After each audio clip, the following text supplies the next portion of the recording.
When making my preliminary task, I had very basic skills for production. However, by the time I came to film my thriller, I was much more capable and confident. Both my prelim task and my thriller helped me to understand the conventions of filming. The prelim made me aware of the 180-degree rule, match on action, and shot reverse shot. But even then, I managed to break the 180-degree rule during the conversation between John and Sarah, which made me realise how difficult filming a professional text could be. However, in my thriller, I did manage to apply all of these rules successfully. I'm particularly proud of a moment when our protagonist goes to reach for a piece of paper in one angle and then picks it back up in another. As well as these, I used my understanding of thriller conventions, which I had not done in my prelim task. I used iconography such as knives and police badges, as well as applying the convention of fast-paced editing between the actions of our antagonist and our protagonist, and we applied tense music. My preliminary and my product taught me that production and planning is really important. With my prelim task, I wasn't as organised, not using a shot list or even making my actors learn their lines. And when it came to researching the location, I just chose a convenient classroom on the day. However, my organisation was much better in my thriller, and deciding to have several planning documents, including my extended step outline, my multiple shot list, storyboards, as well as my production meeting. This stopped me from being overwhelmed by the prospect of filming, as I had been with my prelim task. Because I planned my thriller in advance, I'd had more time to experiment with other shots at the end of my filming, such as footsteps of the detective walking. Moreover, for my actual thriller, I researched my location and took photos of different possible locations before making my final decision of the library.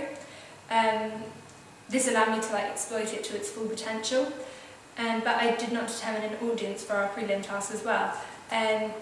Yet with our thriller, I extensively researched my audience asking what type of aspects appealed to them in a film, and we did this through SurveyMonkey.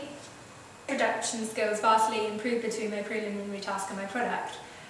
With my preliminary task, I just cropped clips in the Premiere Pro to make narrative sense, but when it came to my thriller, I'd learned how to put transitions in Premiere Pro to give a sense of time to my thriller.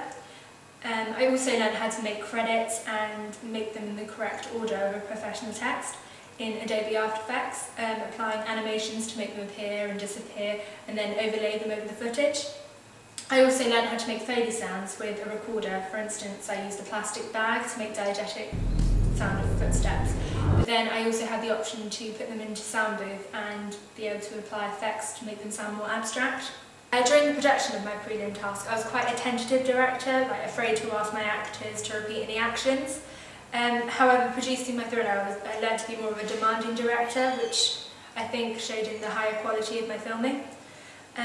Also, during my prelim task, I didn't ask for advice. This hindered its production, whereas with my thriller, I learned to ask for guidance and use constructive criticism to improve my film. An example of this would be when a peer suggested cutting the length of our flashback, which subsequently improved the pacing of the film. My preliminary task and my product allowed me to produce a range of technical skills. During my prelim task, I learned simple technical skills such as moving my tripod up and down, learning to zoom on the camera. When I made my product, I expanded these skills, learning how to loosen the tripod to create moving shots such as pans and tilts, as well as learning how to use objects innovatively such as skateboard to create tracking shots. I also used a variety of shot distance and camera angles, which I hadn't done in my prelim task. I improved my sense of mise-en-scène dramatically. I had no regard for costumes in my prelim task, whereas during my thriller we focused on the costume of both our pro and antagonist. For example, a trench coat for our detective and leather gloves for our antagonist.